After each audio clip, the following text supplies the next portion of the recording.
Fala galera, beleza? Então, a ideia desse vídeo é fazer um projetinho IoT completo, né?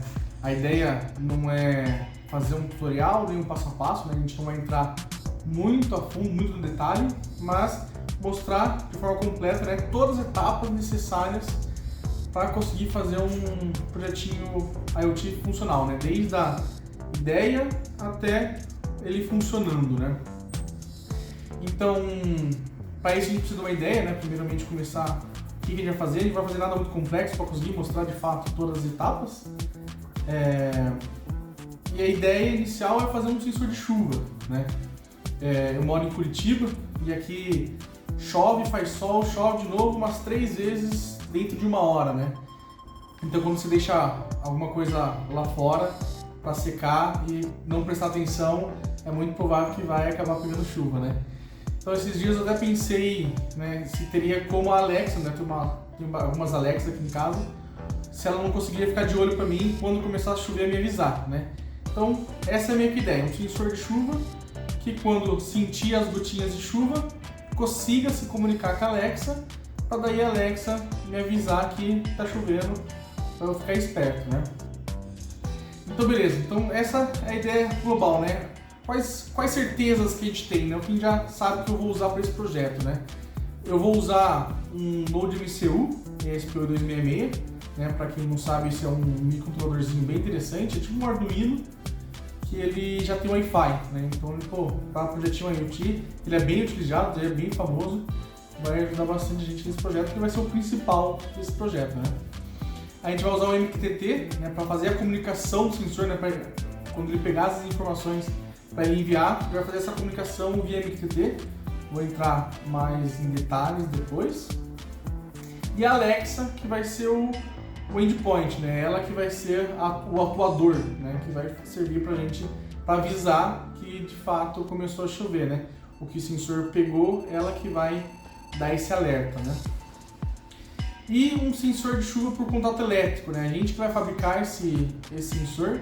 Eu vou depois mostrar na plaquinha como que ele vai ficar, mas a ideia é que ele, quando cair uma gota d'água, ele faça um contato elétrico e o nosso sensor consiga detectar, né? Mas eu vou chegar mais no detalhe desse cara aqui.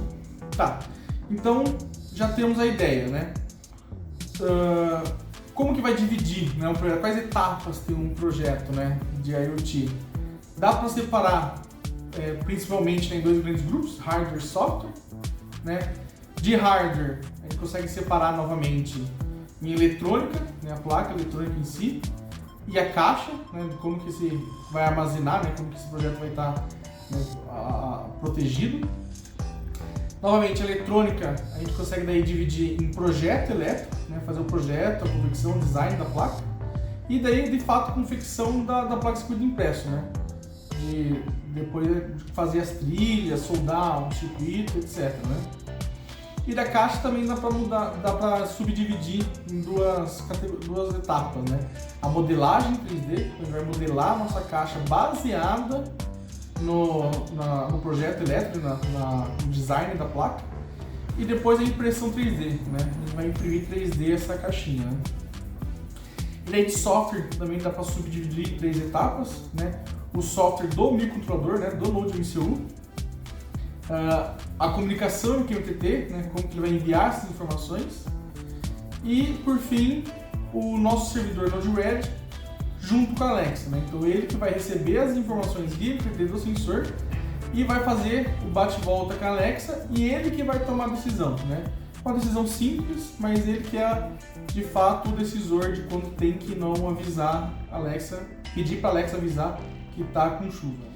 Então beleza, vamos começar então na primeira etapa, que é o projeto elétrico, né? Então para fazer o projeto elétrico a gente vai utilizar o KiCad, né? Esse é um software bem interessante, ele é open source. Eu estou mais acostumado com o Proteus, mas ele é pago, eu não tenho nessa máquina aqui. Eu estou utilizando nesses últimos dias o KiCad e estou gostando bastante, ele parece ser bem poderoso, tem todas as ferramentas necessárias, né? Então de projeto elétrico, bem simples aqui. Então, principalmente tem o NodeMCU, né, o microcontrolador, né, aqui no meio. Temos dois conectores, né? Esse J1 e esse J2 são os dois conectores. Então, tudo que é fora da placa, a gente vai usar um conector para fazer essa ligação, né? Então o J2 é a alimentação, a gente vai usar uma fontezinha 5 volts, e daí para chegar na placa a gente vai usar esse conectorzinho. Aqui tem um LED, simplesmente para mostrar que está ligada a placa, está energizada. E aqui no Node BCU tem basicamente somente um divisor de tensão, né? Então, ligado na entrada analógica, que vai para o sensor, né? Tá aqui pelo conector, vai para outra plaquinha, eu vou mostrar agora essa plaquinha. Que quando tem uma divisor de tensão aqui, que quando molhar vai para zero e a entrada analógica consegue medir essa detecção, né? O KiCad, além de fazer o projeto elétrico, a gente já consegue fazer o design da placa, né? Então aqui já está o design da placa. Essa primeira aqui é a principal, que tem o microcontrolador, os conectores, o resistor de LED. E na segunda, que vai ser de fato o sensor, né? Então, como dá para ver aqui, ele tem duas trilhas, uma bem pertinho da outra intercalada, que quando uma gota de chuva cair e fazer o contato elétrico entre essas duas trilhas, a placa principal vai conseguir fazer uma leitura analógica de que está chovendo, né? Vai cair a tensão, né? A leitura do ABC vai abaixar. E é bem importante que dá para ver nesses 4 cantos, já vai ter 4 furos, que é justamente esses 4 furos que vai se utilizar lá no projeto da modelagem 3D para fixação, né? Então é através desses furos que a gente vai prender a placa lá no projeto 3D da caixinha, né? Ok, então a gente já está com o projeto elétrico, já fizemos o design da placa. Agora vamos para a segunda etapa, que é a confecção da placa, né? Confecção do circuito impresso. Existem várias formas de fazer o circuito impresso, né? Acho que a mais famosa é a por transferência térmica, mas dá muito trabalho. O modo que eu prefiro, que eu acho mais direto e simples de fazer caseiramente, né? Uma placa de circuito impresso é através de uma CNC, né? De uma fresa CNC, né? Então é desse jeito que a gente vai fazer esse projeto, né? Para isso, a gente precisa de alguns softwares, né? Então, primeiro, o KiCad a gente fez para fazer o projeto elétrico, para fazer o design da placa, e daí a gente precisa de um software que converta esse projeto elétrico num comando que a CNC vai entender, né? Então a gente consegue exportar através do KiCad o projeto em um arquivo Gerber, né? GRBR, né? É um padrão bem comum, sempre que você manda para fora para confeccionar a sua placa, é nesse padrão que você manda, né? Nesse tipo de arquivo. E daí a gente vai usar o FlatCam para pegar esse arquivo e passar alguns parâmetros para ele, né? Que daí você consegue converter para G-Code, né? Então, o G-Code é o código de máquina, que é através desse último software, é o Candle, ele que manda esses comandos para a CNC, né? Então ele vai pegar esse G-Code, que é os comandos que uma CNC sabe ler, né? De movimentação no eixo XYZ, velocidade do spindle, etc. Ele vai pegar esse G-Code e mandar diretamente para a CNC, né? A gente consegue ver aqui nessa tela o FlatCam, né? Como que fica o resultado. Nesse software aqui você passa todos os parâmetros, qual que é o diâmetro da fresa, qual a velocidade que você quer, quanto que você quer tirar, né, quais caminhos que ela vai fazer, né? Ele pega o Gerber, adiciona esses parâmetros, ele consegue criar daí vários arquivos, né? Não vai ser só um G-Code, vão ser vários, para daí mandar para o CNC, né? Então aqui temos alguns, que primeiramente é da trilha, né? Onde está azul vai ser onde ele vai remover o material, né? E onde está verde é onde vai ficar o cobre, né? Então, o primeiro arquivo ele vai com uma fresinha a gente chama de VBit, né? Para fazer um detalhe, então ele vai remover todas as trilhas principais. Depois eu vou mostrar umas fotos de como que fez isso, trocar a ferramenta, né, por uma broca para fazer os 4 furos de fixação. E depois eu vou trocar mais uma vez a ferramenta, né? Então são 3 arquivos aqui de G-Code, né, que o FlatCam vai disponibilizar. que é esses externos aqui, que é para cortar a placa, né? Então você começa com uma placa grande, vou mostrar daqui a pouco. Depois que ele faz a placa, o circuito, né? Ele fresa as trilhas, você vem e corta, faz realmente o corte da plaquinha, né? Então a gente até consegue ver aqui já algumas fotos do processo. Então primeiramente eu fixei a placa de circuito impresso na fresa CNC, né? Então está totalmente presa com esses grãos. Como eu comentei, a gente inicia com a fresinha V-Bit, ela que vai fazer os detalhes, ela que vai fazer a trilha, né? E o primeiro passo é fazer o mapa de alturas, né? Então dá para ver aqui que eu coloquei uma garrinha jacaré, tanto no spindle quanto na placa de cobre, né? Então ele vai fazer uma medição. Como a gente consegue ver aqui, ele vai fazer várias medidas. Eu pedi para ele fazer 6x6, 6 no eixo Y, 6 no eixo X. E ele vai abaixando, quando ele consegue fazer o contato elétrico com a placa, ele pega essa medição e salva, né?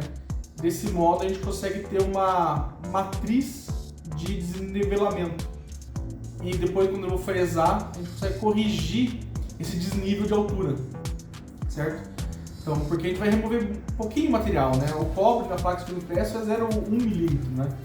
Então, se ela estiver levemente torta, não vai fresar direito, né? Então, com esse artifício, a gente consegue medir o desnível da placa e depois ela compensa automaticamente. Aqui nesse vídeo, a gente já consegue ver no software, né? Enquanto ele está fazendo o nivelamento, ele vai salvando essa matriz de medidas, e aqui em cima já até cria um gráfico de como que está o desnível da placa.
E esse aqui é o resultado final, né? Depois do processo de fresamento, as plaquinhas já ficam assim. Aqui já tem as duas plaquinhas, né? Tanto de controle quanto o sensor. Aqui o lado inverso, né? De como ficou. E aqui após a soldagem, né? Então já soldei na placa de controle os componentes e na placa de sensor simplesmente estanhei a placa para ter uma resistência melhor à chuva, né? Para o cobre não oxidar. E com a eletrônica finalizada, a gente já pode começar a parte de modelagem 3D da caixinha, né? Para isso a gente vai usar o Fusion 360, né? Ele é um software bem famoso aí para modelagem 3D, principalmente para robista. E aqui eu vou fazer um processo, mostrar por cima como que foi o processo de modelagem 3D, baseado já nas medidas da plaquinha, né? Para que no final tudo se encaixe, né?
Com a caixinha modelada, né, com o projeto 3D já finalizado, a gente já pode começar a impressão 3D.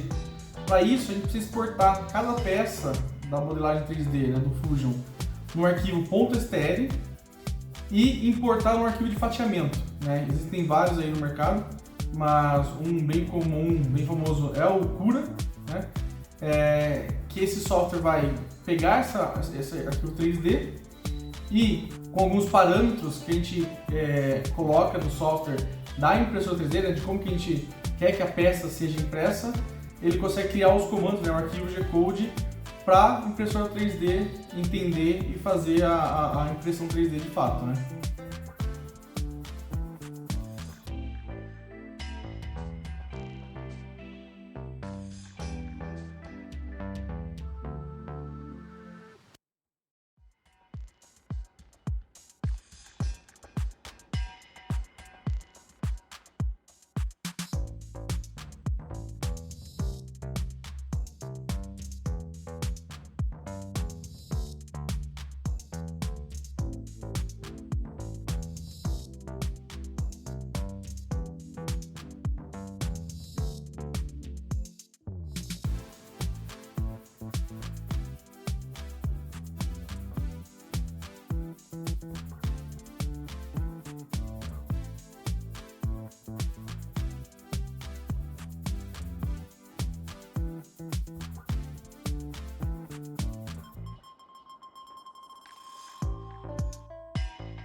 E após finalizada a impressão 3D, esse é o resultado, né?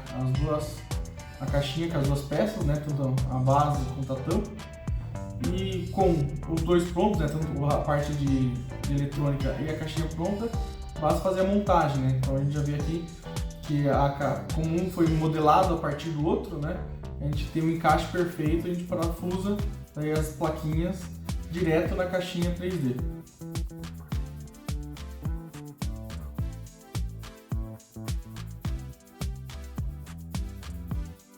Excelente! Então agora a gente já tem todo o hardware completo, né? Tá com a caixinha pronta, já está tudo finalizado. A gente já pode começar de fato com o software, né? A primeira etapa de software é o software embarcado, né? É o software que vai no microcontrolador. E para esse projeto a gente vai usar um cara bem legal que é o Tasmota, né? O Tasmota, ele é um firmware para o chip SPU266 open source, né? Então ele já é bem famoso na comunidade de automação residencial e ele é bem versátil, né? Então para esse projeto vai ser interessante porque ao invés de precisar programar a parte de sistema embarcado, a gente vai somente baixar esse cara, né? Instalar ele no microcontrolador E a partir de então a gente só precisa configurar, né? A gente não vai precisar programar, isso vai facilitar bastante o nosso trabalho. Então, essa aqui é a página do Tasmota no GitHub, né? Tem uma documentação bem completa, né, de como você pode instalar, né? Aqui no GetStarted você consegue seguir um tutorial passo a passo de como instalar, né, como queimar o Tasmota no seu microcontrolador. Após instalado, essa é a página, a interface web que ele gera, né? Então eu já estou acessando aqui no IP dele, né? Já configurei ele para entrar na rede, no Wi-Fi, e essa é a páginazinha web que ele gera, né? Então tem algumas configurações que eu preciso mudar, por exemplo, principalmente aqui no pino A0 colocar como ADC, né? Com uma leitura analógica, esse A0 porque foi uma escolha de projeto elétrico. Tem as configurações de Wi-Fi, que é necessário pôr na primeira vez para ele se conectar na nossa rede Wi-Fi, né? Então, senha, nome, etc. E principalmente a parte de MQTT, né? Vou explicar no próximo passo aqui, que é o MQTT, mas é nessa parte aqui que a gente coloca as informações necessárias para ele mandar a leitura para o MQTT, né? Então, qual é o IP do host, a porta, usuário e senha e principalmente o tópico, né? Esse tópico é onde a gente vai receber, onde o sensor vai enviar, né? Onde vai publicar, e depois a gente vai sobrescrever esse tópico para pegar a leitura de nível de chuva. Perfeito. Então a próxima etapa agora a gente vai falar um pouco sobre o MQTT, né? O MQTT ele é um protocolo de comunicação, ele é muito utilizado para IoT, principalmente por ser muito leve, né? Então ele é baseado na estrutura de publicador e subscrito, e todo o protocolo é gerenciado através de um broker, né? Então no nosso projeto aqui, quem vai ser o publicador vai ser o sensor, né? Então o ESP8266 vai ficar publicando num tópico específico, e o Node-RED, que é o nosso servidor, que eu vou mostrar na próxima etapa, vai estar sobrescrito no mesmo tópico. Então o que acontece? Toda vez que tiver uma leitura nova de chuva, o ESP8266 vai enviar num tópico específico para o broker, e o broker vai verificar todo mundo que está inscrito naquele tópico e vai notificar todos eles. Ele que vai tomar a responsabilidade de avisar todo mundo com que chegou um dado novo, né?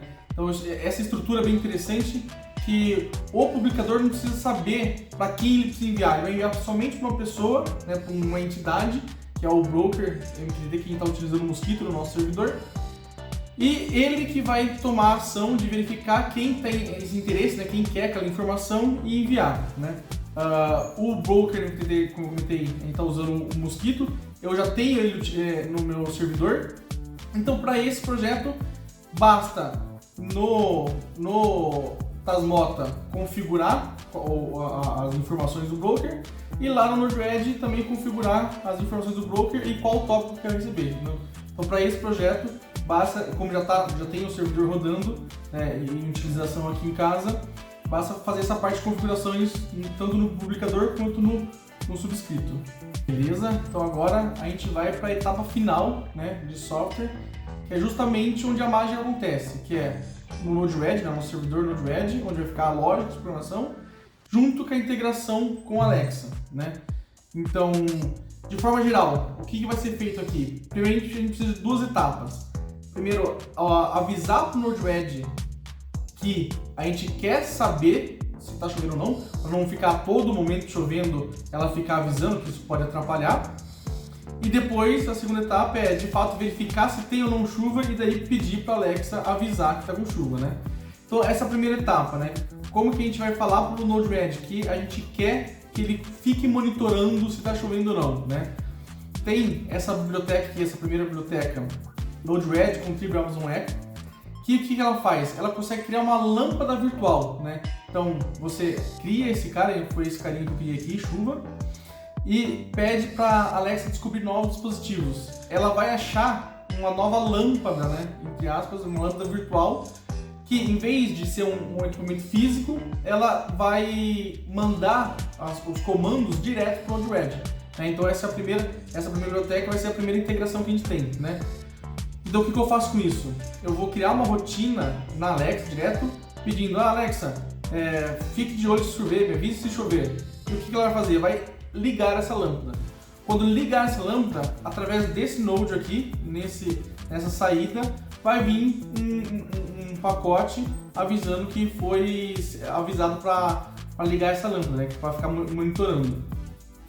Esse carinha está indo para essa última aba, né? Então tem essa primeira parte do código aqui, vai receber aqui essa informação. E daí, quando esse sinal chegar, né, para ligar essa lâmpada, aqui nesse primeiro node eu aproveito e salvo, né? Então, desse modo a gente já sabe quando é para ficar esperto, né? É para ficar monitorando se está chovendo ou não, né? Tem mais esse finalzinho aqui que é para resetar, caso eu peça e não peça para ficar olhando e não chova dentro de um dia, ele reseta automaticamente. Tá. Então a primeira parte a gente já tem, né? A gente já consegue informar para o Node-RED através da Alexa que a gente quer que ele fique monitorando. A segunda parte de avaliação é essa aqui, que através desse primeiro node ele vai receber por MQTT. Então esse é o node de comunicação MQTT, ele está sobrescrito no mesmo tópico que o sensor, que o SPO266 está enviando. Então ele vai ficar a todo momento, sempre que tem uma leitura nova, vai ficar recebendo por aqui, e aqui dentro ele faz a avaliação, né? Então, se está acima, né, abaixo, né, a resistência, a leitura analógica da chuva está abaixo de 600, ou seja, tem água, fez alguns testes, esse é um valor interessante. E ele também faz uma verificação se aquela lâmpada está ligada, né? Então, no último node eu salvei, e aqui então eu tenho esse resultado, se é ou não para verificar. Desse modo, se tiver os dois, né, tá com chuva e é para avisar, eu mando para frente, né, eu faço um retorno da mensagem, que daí vai para essa última biblioteca. Ele monta a frase, né, do que a Alexa tem para falar, e vai para essa segunda biblioteca, né. Essa segunda biblioteca a gente consegue controlar a Alexa, né, então executar alguns comandos de voz, ou ligar ou desligar alguma lâmpada. A gente consegue, todos os comandos que a gente consegue fazer direto no aplicativo da Alexa, através dessa biblioteca que a gente consegue fazer no Node-RED, né? Então, praticamente, esse software é bem simples, né? Realmente, é justamente isso. Verificar pela primeira integração se a lâmpada, entre aspas, né, a lâmpada virtual está ligada, ou seja, é para ficar monitorando, e se o tópico, a leitura de chuva, está abaixo de 600. Se essas duas condições estiverem satisfeitas, ele manda para frente e manda a Alexa falar uma frase, né? Avisar em toda a casa que tá chovendo, né? Então agora eu vou executar essa ação e mostrar para vocês como que a Alexa se comporta. Alexa, me avise se chover. Pode deixar, ficarei de olho. Ei, está chovendo. Ai, minhas roupas no varal.